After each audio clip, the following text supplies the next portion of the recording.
Conversations with Tyler is produced by the Mercatus Center at George Mason University, bridging the gap between academic ideas and real-world problems. Learn more at mercatus.org. And for more conversations, including videos, transcripts, and upcoming dates, visit conversationswithtyler.com.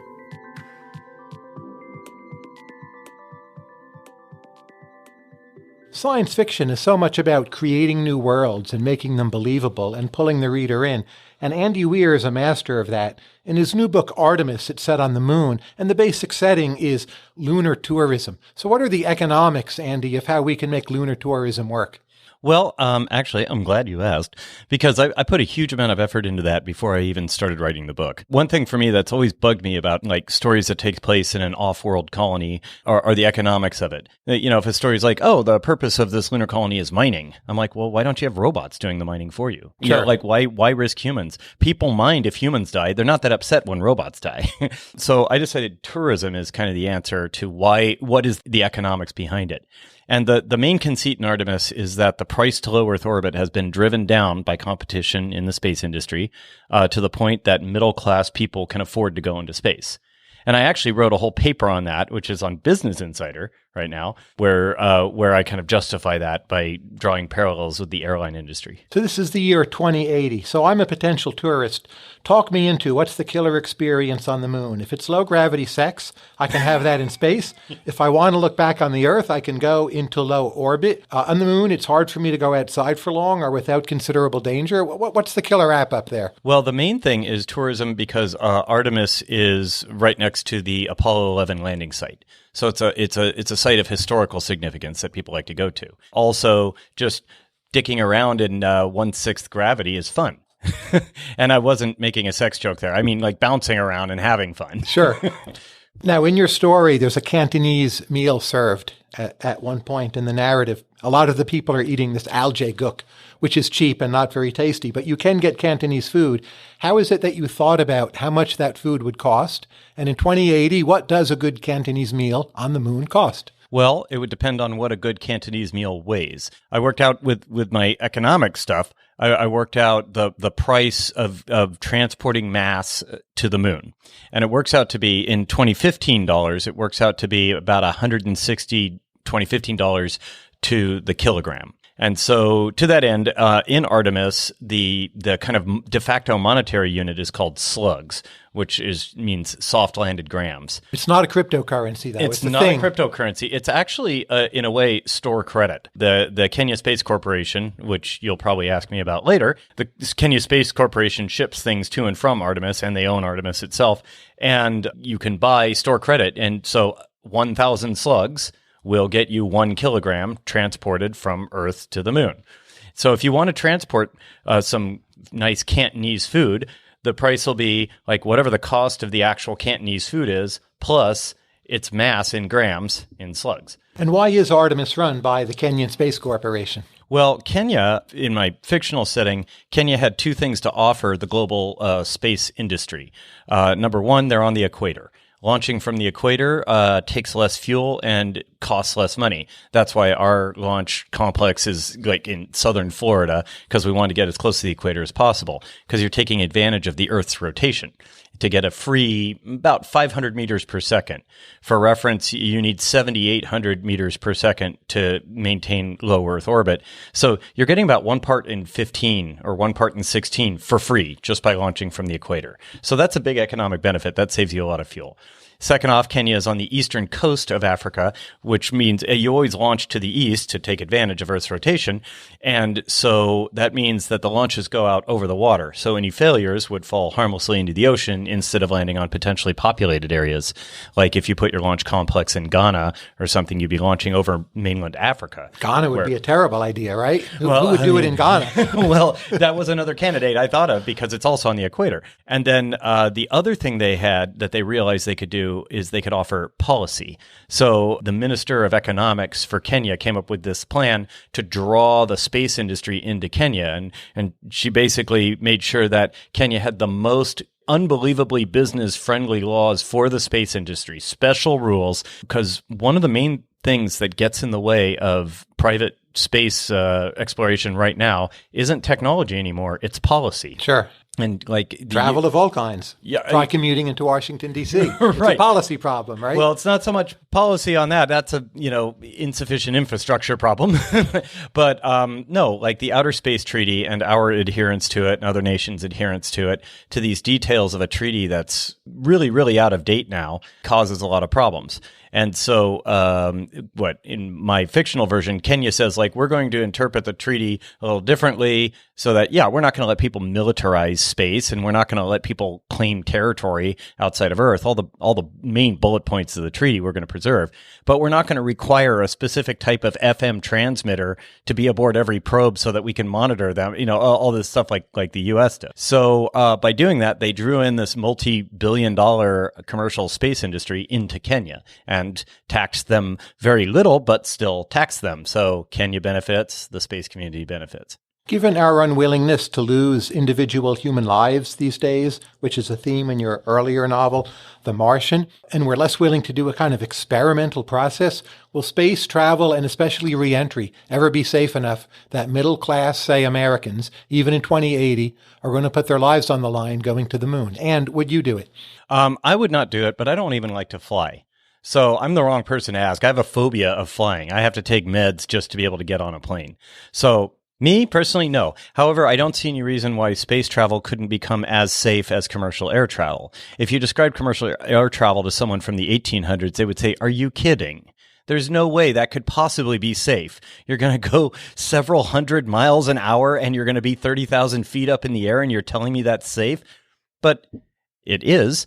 And so I don't see why space travel wouldn't follow suit with enough research. In your story, you raised the possibility that this moon base might in fact be a kind of economic bubble because the increase in population is slowing down, population might even be turning negative, and there's danger of a kind of colony collapse. I hope this isn't a spoiler. Do you thus also think that countries on the Earth today with declining populations are possibly also bubbles? No, countries on the Earth today are very different than Artemis. Artemis has at least... Well, you learn more about its economy later on in the book, but Artemis is a delicate economy because it's a single source income. So it's like a resort town. So there's not much income from mining, say? There's actually pretty much zero income when you think of it as a trade deficit point of view. They don't export the aluminum that they create. They use the aluminum to build more Artemis. They're not. If you think of Artemis as a single economic entity, the only money that enters the system is tourism money. But there is another avenue by which money enters the system, which is immigration. When people move to Artemis, they bring their life savings with them. So that also brings money into the system. But then when Artemis's population starts to plateau, then they find out that they may have accidentally made a Ponzi scheme. And in your economic model, how expensive is water on the moon? Well, water weighs a kilogram per liter. Right? So if you wanted to just straight up ship water to the moon, that would cost you 1,000 slugs a liter. However, you wouldn't just ship water to the moon. You'd ship hydrogen in tanks and react it with the oxygen, which is in plentiful supply. It's a byproduct of smelting aluminum. So you would actually only have to bring up 1/9 of that mass in hydrogen. So in other words, for 1,000 slugs, you could get 9 liters of water. But it actually gets a little more complicated than that, or actually a lot cheaper than that, because water isn't consumed. When you drink water, it doesn't disappear from the universe. Correct. As much water as you bring in comes out through your breath. A lot more than you expect actually comes out through your breath, and then through urine and feces and sweat and everything else. Really what you're paying for when you want water in Artemis is water purification. Even on Earth, it can be efficient to drink your recycled urine, right? Yeah. So surely on the moon, that's likely to be the case. What do you think of Elon Musk and other private space efforts? I think private space and commercial space industries like that are the way forward. I think that's how we will reach a point where we end up with a booming space industry, and I think that's how the price to low Earth orbit will eventually be driven down far enough that middle-class people can afford it. And once we reach that magic point, then there'll be a huge space boom. It'll become a multi-trillion-dollar industry like the commercial airline industry. Here's a question from a reader. Quote, I would love to hear his thoughts on NASA's Office of Planetary Protection, the guys who try to keep our organisms from infecting other planets, sterilizing everything that we send to other worlds. It's very expensive, and it might be important or it might not. What's your take? I am not a fan. And I've been, I've mentioned this a few times in the past. My main concern is this. Okay, so you just run through a little flow chart in your mind. Start off by saying, is there anything that's on Earth, any organism on Earth that can survive an 8-month journey through the vacuum of space and the radiation of space and all the other rigors of being just out in space that can survive the trip from Earth to Mars?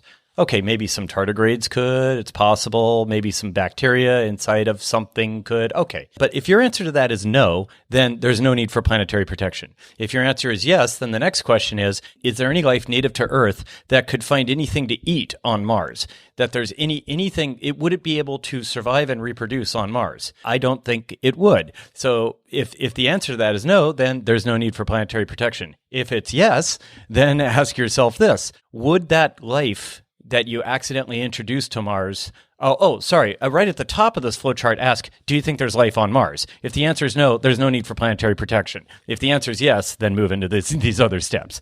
Now, so since we're assuming there's life on Mars, move ahead to, would the Earth life somehow be more adept at surviving on Mars than naturally evolved Mars life to the point that it would displace it and ruin the Mars ecosphere? Seems very unlikely to me, so I would say no. But if your answer to that is yes, then ask yourself if the Soviets properly sterilized their probes. If you think the answer is yes, well, okay. I think the answer is no, in which case it's already infected. But let's say it did. Then the final thing I would say is this: Mars is a planet. It's big. You're not going to ruin the entire ecosphere if it has one by accidentally infecting one area.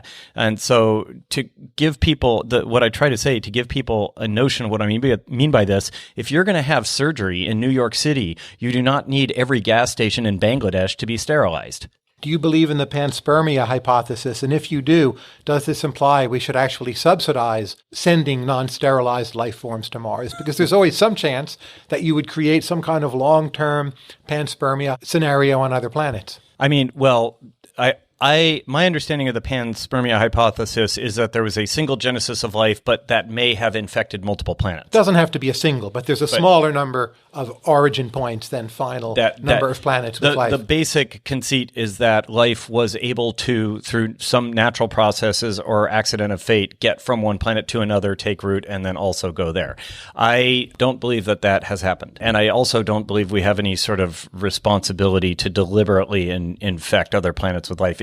If it is of value to us to go to Mars, then we should go to Mars. And if it's of value to us to devise a crop that would grow in Mars's native environment, then sure, go ahead. But I don't think we have some strange manifest destiny moral imperative to infect the solar system. Also, I'll just tell you that, yes, I'm a science fiction writer, and yes, I'd love for us to discover life on Mars, but I really don't think there's any. Because on Earth, it's very difficult for you to find any part of Earth that isn't teeming with life. If you just grab a liter of air or ocean water or snow from Antarctica or sand from the Sahara Desert, if you grab any of that and look at it, it'll be absolutely riddled with microbial life. But on Mars, we've found literally nothing. So I find it extremely hard to believe, because life is very good at getting everywhere. And if it's had like 4.5 billion years like Earth has had to evolve and adapt, then why isn't it just everywhere on Mars? But let's say it's 2080. Your books have continued to do very well. Your grandchildren are billionaires, and they've read your books. Maybe they've talked to you, and they think, I'm going to send out some self-replicating von Neumann probes powered by solar energy, and they're going to try to seed the rest of the galaxy with life. Most people who try this will fail, but philanthropy is a somewhat unusual and diverse endeavor. And in equilibrium, don't societies that survive to the point where they can put beings on the moon, on Mars, end up with self-replicating von Neumann machines, and thus some version of panspermia is actually likely? I think the best self-replicating machines are ourselves. I mean, we're really a lot better at it than any machines that we'll have by 2080. I mean, I understand what you're saying with the von Neumann Just send machine. Bacteria, right? It's Just cheap. Whatever you can pack in. Chuck Berry songs and bacteria. Yeah, right. It'll be a lot easier. It would be a lot easier to genetically engineer a bacteria that could survive on Mars than to create a von Neumann device that could reproduce itself on Mars.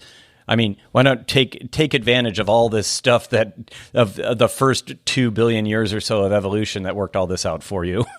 Now, let me ask you some questions about governance in space. I've read some of your favorite works by Robert Heinlein, Moon is a Harsh Mistress, read Mars, of course, by Kim Stanley Robinson, Asimov's Caves of Steel. And it's a consistent theme in these stories. In fact, the stories you love, they involve an element of rebellion. They do. If we had a colony on the moon, how long do you think it would be before that colony would seek independence from Earth rule? Well, first off, it wouldn't be Earth rule. It would be ruled by some specific country. Sure. Right. Or company. Or country. You can't really seek independence from a company. Well, it could be like the East India Company, right? The Kenyan Space Corporation. Right. They have some features of East India. They're much nicer than the East India Company was. Yeah, well, the Kenyan Space Corporation in my book is just, they have a very simple business model. They build Artemis and then rent out lots. They don't try to control its economy or its people or anything. They're literally just landlords, and absentee landlords at that. You can't declare independence from a company because, by definition, the company owns all the assets. If you say, I'm independent from the company, what you're doing is resigning. Well, you're right? stealing You can already away, do that. but it happens, right? Yeah, but if you're talking about some sort of revolution or something like that, well, I guess the first step is you'd have to be pretty sure that you're self-sufficient, independent.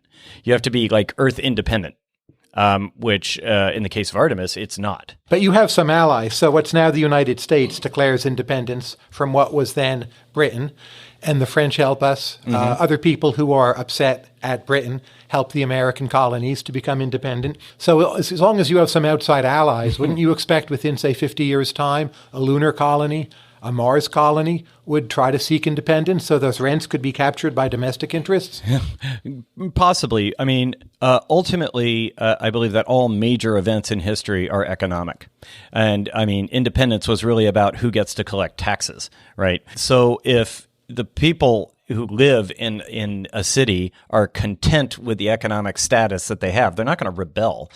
Despite what you see, I would challenge you to show me any situation where people revolted over purely ideology without any economic. But think about the American colonies. So the British were taxing us maybe 5% of GDP. And the American colonies preferred that those taxes went to the American colonial government. Yes, absolutely. But it wasn't that much money in a sense. That to me is what's surprising. Well, at that time, taxes globally were not that much money. Yeah. But when you read these books by Heinlein, Asimov, Kim Stanley Robinson. Yeah, they always end up being political thrillers, and that's not what I'm going for. I'm showing the frontier town and the kind of cooperative aspects of human nature. I'm not... for some reason, every book about colonizing space ultimately seems to lead to a revolution because that's exciting, right? It's Star Wars. You know, you've got a rebellion. You say, yeah, we'll throw off the yoke, and it has historical parallels, and it's all awesome like that. But I don't necessarily think that's going to be the case. Partially because as long as we keep following the rules of the Outer Space Treaty, which I believe we will, there's no such thing as sovereign territory outside of Earth. So Artemis is, functionally speaking, an offshore platform. On Earth, do you think we should experiment more with seasteading, set up sea colonies, underground colonies? Absolutely. Have them be politically autonomous if they want? You would have to change maritime law to be able to do that. Right now, under maritime law, you can seastead. I mean, you can do it right now. You can go out into the international waters and build something. You have to flag to some country, though. Right, a cruise ship, yeah. Yeah, you could flag to like Suriname or something like that. You could fly a flag of convenience, but one way or another, you are subject to the laws of the country that you're flying the flag of, just as Artemis is subject to the laws of Kenya. Now, one theme in your story, The Martian, is this difference between an individual life and a statistical life. And I think on the very last page of The Martian, you mentioned that hundreds of millions of dollars were spent to save this one life. And it's clear that in the actual real world, we would do something similar. But if you consult economic studies, well, what is a life supposed to be worth? An anonymous life, that often comes in at about 8 to 10 million. What is your view? Okay, for that single life, of course, we'll spend the hundreds of millions. Everyone's watching on TV. But what are the limits of spending that kind of money to save individual lives? Where do you draw the line? How do you think about that philosophically? I guess it would come down to if you were going to spend that money to save other lives instead, how many could you save? Right. So it's like, well, you can spend $50 million to save this one person, or you can save these 80 people by giving them much needed surgeries or something like that. Smoke detectors. But you'll never know which people. But you never really know. But that's when the devil's in the details in your fitness formula, where you're like, okay, How many human lives will I save by dumping $1 million into cancer research? How many human lives does that save? It could be zero, right? It could be zero, but that could be that last million that makes the aha moment. Or if you amortize it over all the money that's ever been spent on cancer research, and then versus all the lives that have ever been saved by cancer research, that you see, it's all about the fitness formula. So it's one of those questions that is deceptively simplistic, but ultimately gets really, really complicated when you start drilling down into the details. Let me ask you this. Let me ask you one. Yes. Let's say we can cure cancer. We can do it today. Actually, no, tell with cancer. We can cure malaria, let's say. The number one killer of human beings in the world. And we malaria. Almost can. This will be a reality soon. Well, okay, but let's say all other attempts fail at malaria. We don't know what to do, right. But then here's aliens from outer space come and they say, like, we'll tell you what, we're gonna give you the cure to malaria, and we'll just eradicate the Anopheles mosquito. You'll never, and all malaria will be gone from your planet forever. But we want all your redwoods. All right, we want every redwood tree on your planet. We want it to become extinct. We hate redwoods. It's a deal. Part of our religion. Right. They could ask for a lot more. In fact, they could ask for a lot more. So it would be okay for us to render the redwood, the entire species, extinct if we could save the millions of people a year that malaria kills. I'll toss in the elms to wipe out pink eye. To wipe out pink eye. Yeah. But then I say, like, all right, aliens from outer space go like, oh, this one malaria patient is on the verge of death and none of your doctors can save him. We'll save his life in exchange for destroying all the redwoods on your planet. No. Well, now you've just, somewhere between those two things is the value of human life versus the value of redwoods. Sure. I think we should be more impersonal in terms of how we think about value of human lives. Yeah. But in individual cases, we so often aren't. Let me ask you some questions about particular technologies, but feel free to pass if you don't have an opinion.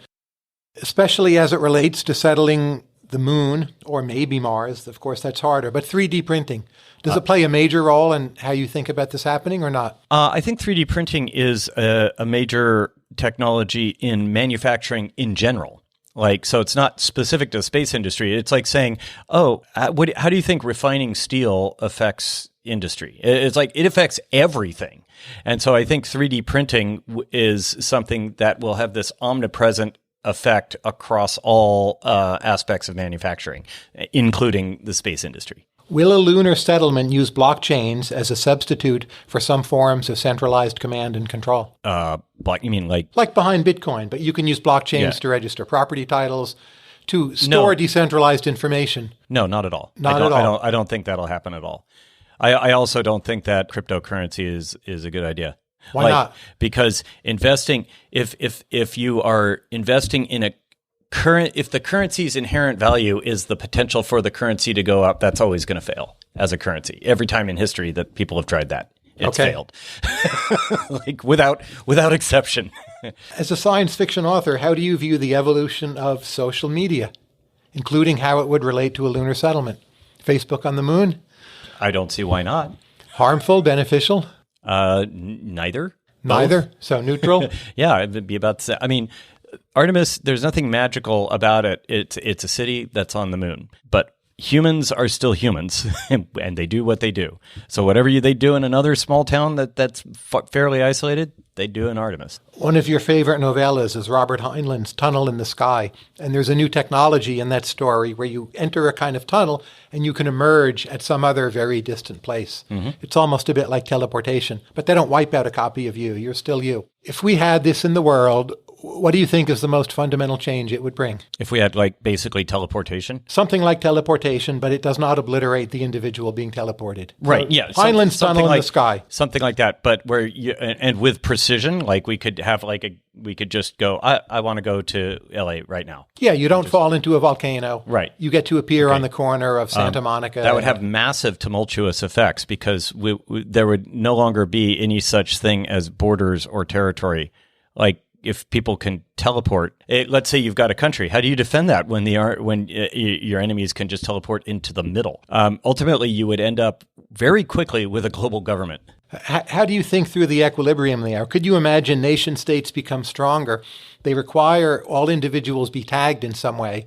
If you appear in a territory and you're not tagged, the drones come, they strike you down immediately. Is it possible you'd have less mobility because you would invest up front in this tagging technology? I think the first thing, once again, for me, it always comes down to the tech and the details. However this tunnel system works, right, the first thing that countries would try to do is say, like, can I build a shield such that you can't make a tunnel into here? Yeah, but say you can actually make the tunnel. You may be vulnerable when you appear. There's no way to stop the tunneling process, though you can shoot them when they get off the boat, proverbial boat. Yeah, no, that's rough. That basically means there is no such thing as borders and no way of preventing people. So if this technology existed right now, we'd have like suicide bombers just showing up in every American city. So global GDP falls, in your view? In the short term, for sure. In the long term? In the long term, you end up with one global government because one entity that's powerful enough to do it finally says, like, you know what? Screw this. We're going to control everything so that this is no longer an issue.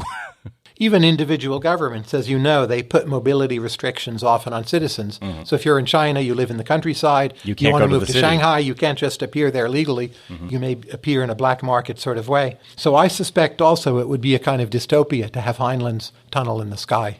To be fair, in Tunnel in the Sky, they weren't anywhere near that precise. Yes. It'll put you kind of somewhere on a planet. And that may be better, right? Yeah, it was really, really. And also a supernova happened somewhere in the galaxy, and it completely screwed up the system, and they couldn't retrieve the people who used it, and so they were all stranded on that planet.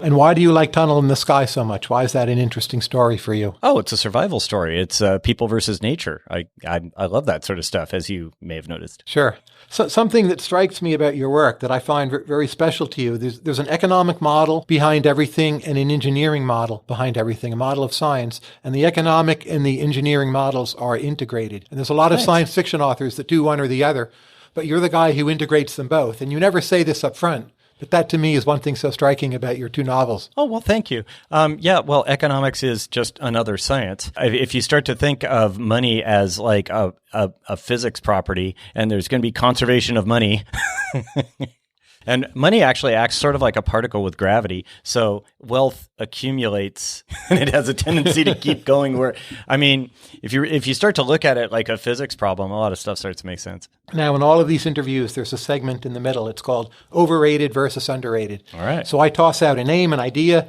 You're free to pass. You're not required to offend anyone, but you tell me if you think it's overrated or underrated. All right. The movie Blade Runner, director's cut.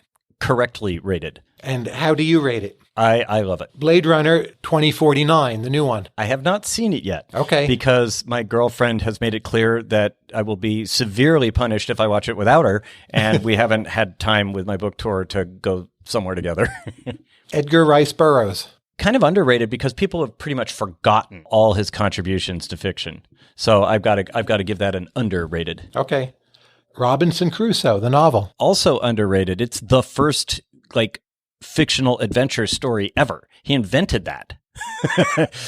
And he invented and of course The Martian is there's a whole category of books called Robinsonade, and The Martian is one of them. So The Martian's influenced by Daniel Defoe. Yeah. Yeah. It's a great book. So is every adventure. One of my favorites. I mean, in a way, so is every adventure novel. It was one of the first, just fictional adventure stories. And it's still gripping. It's still good. Yeah. Star Trek, the original series. Underrated. And I love it's my favorite of all of them. What's your favorite episode? Ooh. Balance of Terror, I think. The one Is that a D.C. Fontana script? I don't know who wrote it. Yeah, I think the D.C. Fontana ones are the best generally. I liked Balance of Terror, and of course I loved Mirror, Mirror. Yeah, that's one of my Star Trek favorites. invented the idea of an evil parallel dimension. That's another. Is that original to Star Trek? Yeah. The idea of your evil counterpart has a goatee, that came from Mirror, Mirror, because evil Spock had a goatee. That's right, yeah. That's where that came from. And the optimistic vision in the original Star Trek, do you find that persuasive? Yeah, I love it. I have a very optimistic view of the future. It's my belief that every century is better than the last. And if you don't believe me, let's say I pointed a gun at you and pointed you at my time machine and said, you have to go back in time some exact number of centuries, but you get to pick. You're going to choose 1 century. You're not going to want to go back further than that. You're going to want to go as far forward in time as you are allowed to go. I don't want to go back, but if you give me the choice to live born in 1962, as I was, or to go 400 years into the future, I think I would stick with the status quo. Just simply because of your comfort level? I know I'm surviving to a particular age with more to come, and maybe history is cyclical. I'd go straight to the 400 years in the future, because imagine you ask some guy in 1617, you want to go 400 years in the future or stay here, right? So that guy now, he has a life expectancy of maybe 50 if he's lucky, and he's probably going to die in the 100 Years' War. I mean, you're way better off going 400 years in the future. I mean, find me any spot in history where you're better off 400 years earlier. Well, these are dark ages. You'd rather be around the time of Jesus Christ than, say, in the year 600 AD, for instance, in Western Europe. I'm not sure about that. I mean, by 600 AD, the Romans had stopped, pillaging all of Europe, right? And so now, nation states had solidified, and it was a much more peaceful era. Overrated or underrated? Disco music. Underrated. Disco will never die, my friend. And what in disco music do you advocate? All of it. All of it. Your favorite? Oh, boy. Donna Summer, maybe. That would be my pick. Donna Summer. That's great, yeah. Yeah. I am a fan of disco.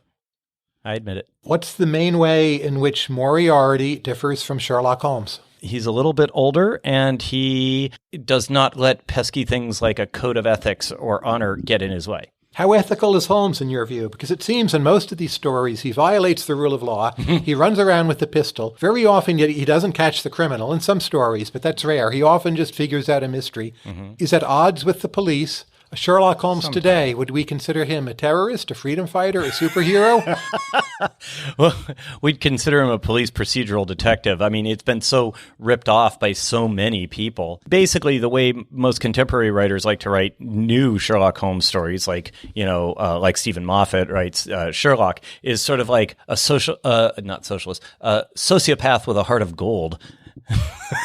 It's basically. Here's another question from a reader, quote, Peter Thiel remarks often how modern science fiction depicts science and technological progress often as dangerous or bad, like in the movie The Terminator, Hunger Games.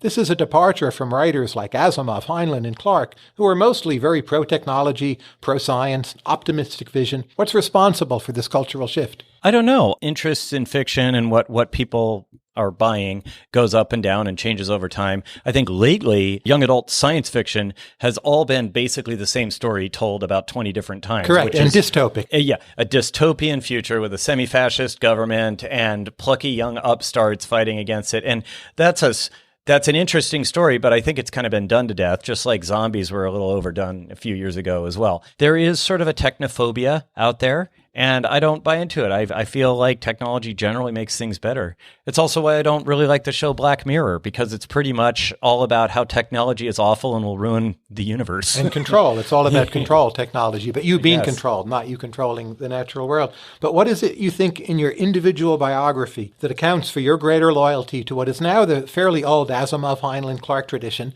when the other writers coming up, they're mixed attitudes, but you're one of the most optimistic, most pro-science, this integration of economics and engineering. What is it in you that has produced that? I don't know. Maybe I'm just an optist. Just an optimist from birth. That. Maybe. I don't know. But I feel like I've got, about 50 centuries of human history to back up my point of view, that we just generally make things better. I mean, if you go back to the year 1000, I mean, I'm sure there are people who were mad that you invented the plow, but it turned out to be good. Now, Isaac Asimov, as you know, he came up with his 3 laws of robotics: no harm, obey, self-preservation, in a strictly hierarchical order. Those date from the 1940s. It's now a long time ago.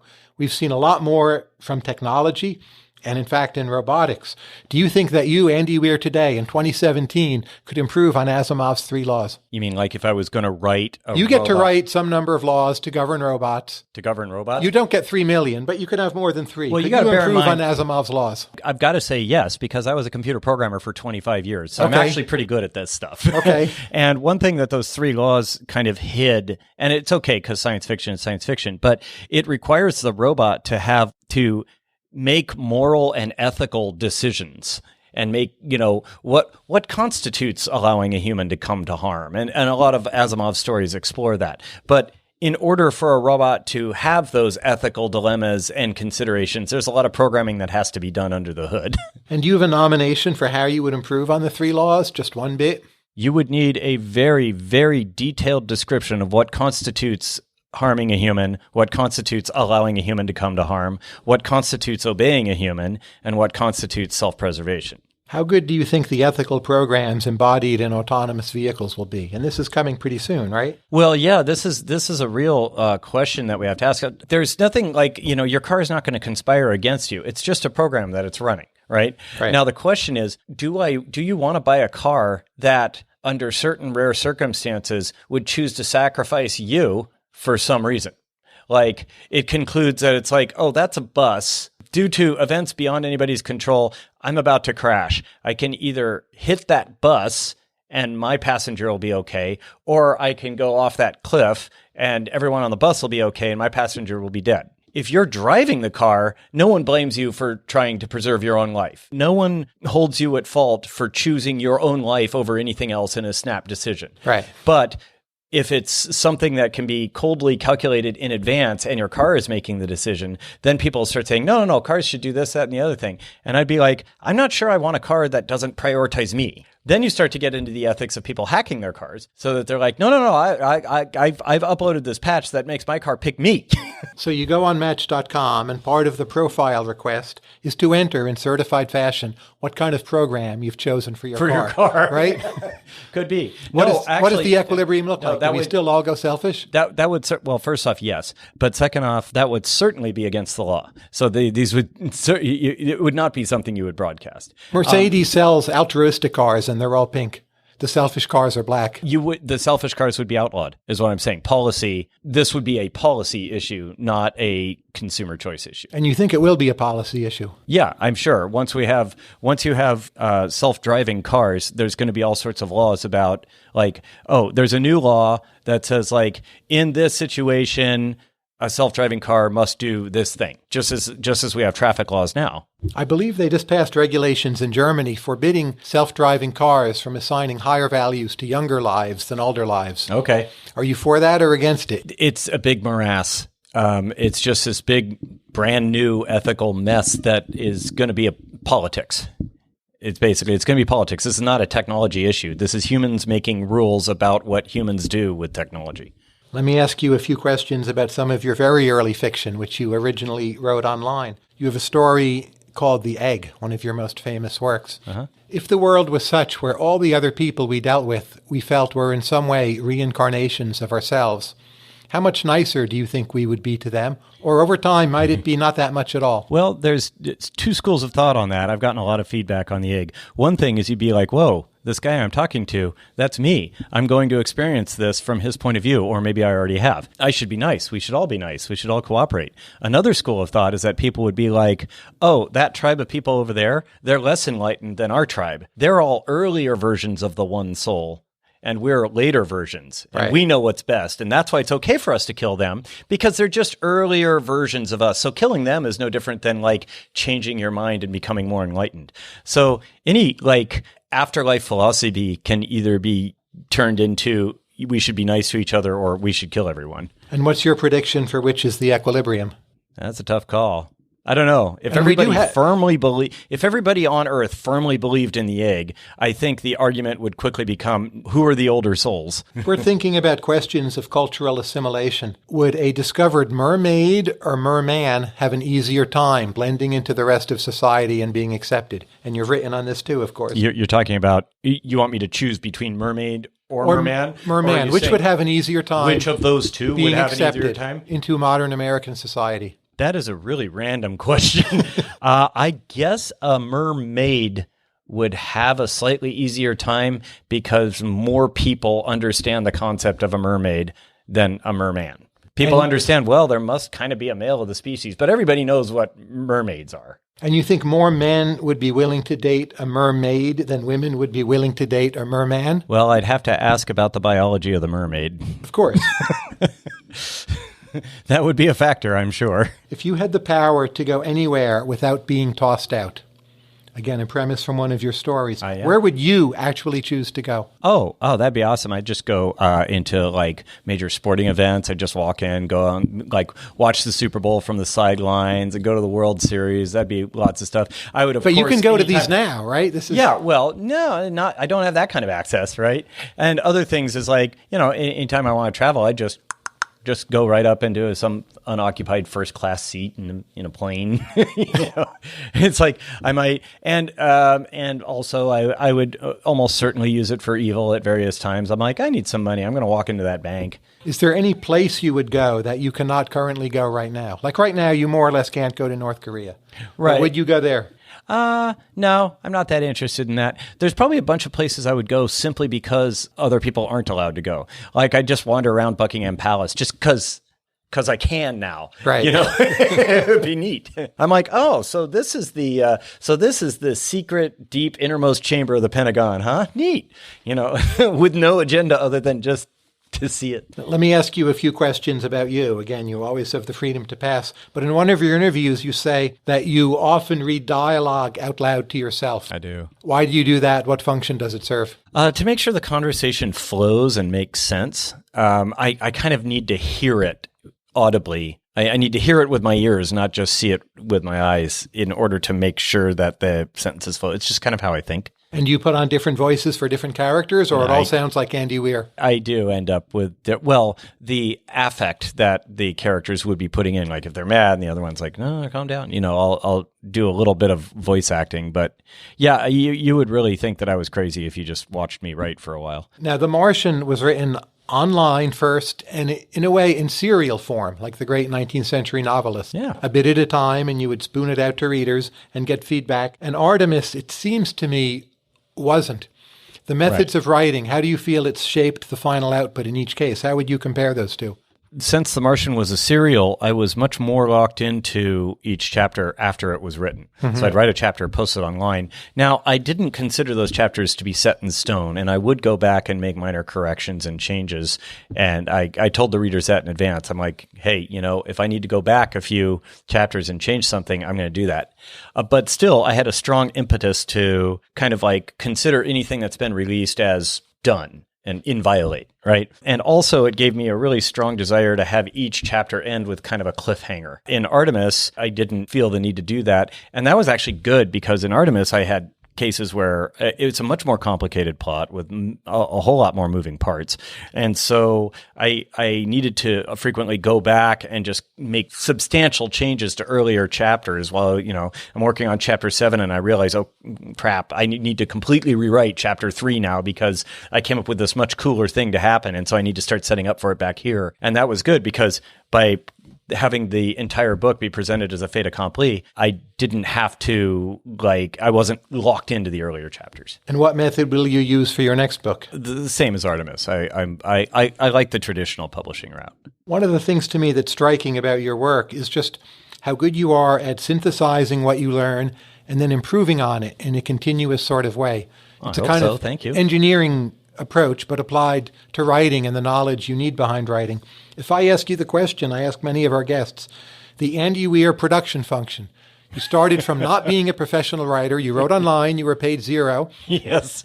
Now you're famous. You receive huge sums of money. Your books awesome. are made into I movies. recommend it. How would you describe the Andy Weir production function so that we have insight into your comparative advantage that helped you become successful? I don't know. I'm sure luck played a large part of it. I think I happened upon a combination of things that worked well together without doing the proper experimentation to find it in advance.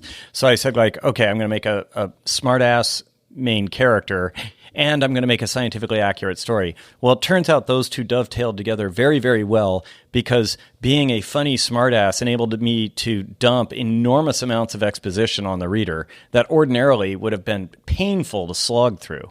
And so I didn't realize how well those two things were going to go together. And I also didn't realize how much people would end up rooting for this poor guy who's stranded on Mars. I was doing it as sort of a self-insertion. What would I do if I were on Mars? And other people read it as the world must help him. And so, some of it, unfortunately, is just I stumbled into a formula that worked.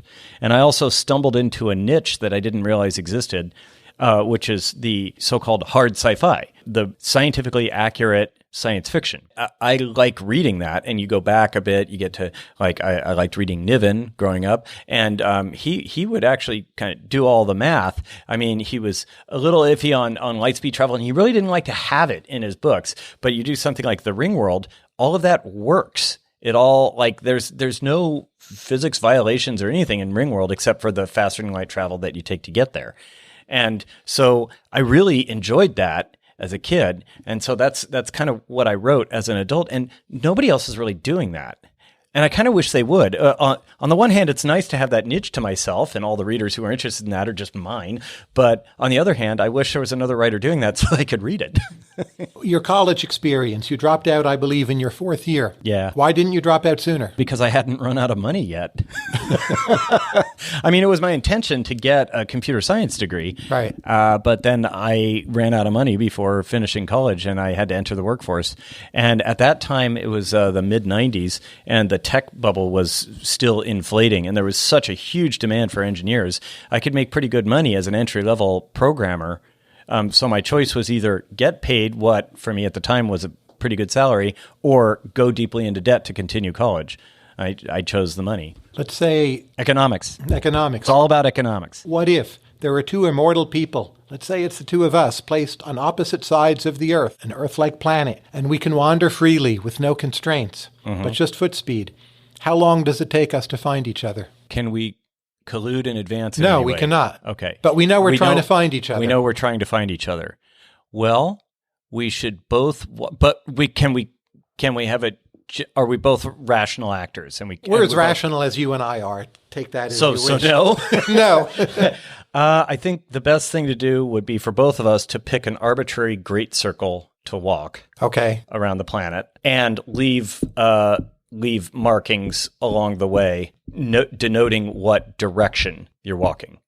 Right. So I would arbitrarily pick a direction to go, and I would just go that direction with the intention of circumnavigating the entire globe. And I would walk at maybe half what is a comfortable speed for me. And you would do the same thing. Now, somewhere in fact, in 2 points, our great circles will intersect. Right. And when one of us reaches the other ones, then they start following the markers at full speed, and then you get the guy. Right. And what's your best guess as to how long that would take? If you pick 2 points, I'm guessing one of us would have to walk probably about a quarter of the way around the planet before we found the other one's great circle. And then you'd have to walk again. So if in terms of circumnavigation times, it would take you 2x to get all the way around the planet, because my initial plan was you'd walk half speed. Okay. So I'm guessing it would be a quarter of that. So 1/2x to get to your great circle, and then a quarter x to find you along your great circle on average, I'm guessing. So 1/2 plus a quarter, so 3/4 x. So 3/4 of the time that it would take to circumnavigate the planet. Okay, great answer. That's my guess. The lead character in Artemis, I believe she's 26 years old. Her name is Jazz. She's a woman, and she's from Saudi Arabia. Mm-hmm. Why that choice? When I originally conceived, so I designed the whole city and all the science and economics behind it before I came up with any characters or a story. Right. And so I had the city in place, and I'm like, now I'm going to make characters in a story. So I came up with a story, and I needed, for this first rev of the story, I needed like kind of a smuggler type, a shady person, but not a bad person. And so this is how Jazz got created. I was like, well, it's a very international town. I'm going to pick a country kind of at random that I haven't used yet, Saudi Arabia. Okay, and I'll make her a woman. Done. And she was only going to be in like 2 or 3 scenes. But that story ultimately, for unrelated reasons, didn't work out. It wasn't very good. I didn't like the plot. I didn't like the characters. So I set that aside, and I came up with a new story, taking elements I liked from the first chunk, characters and plot elements that I liked from the first rev, and put it together. In the second one, Jazz was a little more prevalent, but still very much a secondary character. She wasn't the main character, the lead character at all. And then that story didn't work, but I was like, this character Jazz is pretty interesting. And the idea of like writing a story about a kind of lovable rogue might work. So that's when I moved into what is now what Artemis became, which is a story all about Jazz. And by that time, she was so cemented in my mind as being like a Saudi woman that my imagination would have rebelled if I'd tried to change her into being something I'm more familiar with, like a guy or whatever. And some of the bad guys, they're a Brazilian crime syndicate, right? O Palacio. Where did you get that idea from? I wanted to, I needed an organized crime syndicate for the story. And I wanted to just, I was like, okay, I don't want to go with like, La Cosa Nostra or the Russian mob or anything. I wanted to invent something new. And so I said like, well, I want big, fairly significant country with a large economy. Are the kind of the best places to get good, solid crime syndicates. We have awesome like big old mafias here in like the U.S. and Japan or Russia. You don't get a lot of like organized crime in small economies. So I picked Brazil because it's like a country that you don't often hear about. I'm sure, and I'm certain they have lots of organized crime there, just like every other major country. But it's not a stereotypical organized crime source in fiction. And if there's a Brazilian crime syndicate killing people, trying to kill people on Artemis, does that mean it's poorly governed by the Kenyan Space Corporation in your model? The rule of law is iffy in Artemis, and that's clear through the whole novel. It's difficult for them to enforce law, and this was actually kind of a central theme, is they're like, oh crap, we are on the verge of basically being owned by this syndicate. But if you think about the country of Iceland, Iceland is extremely safe. In Iceland, if you kill someone, you can't escape, right? It's an island, not many roads, not many people. People know each other. Not the only reason why crime in Iceland is low, but a big reason. Why isn't Artemis more like Iceland, that there's so little anonymity, so few possibilities for escape, that the crime rate is either zero or it's crimes the Kenyan Space Corporation wants to have happening?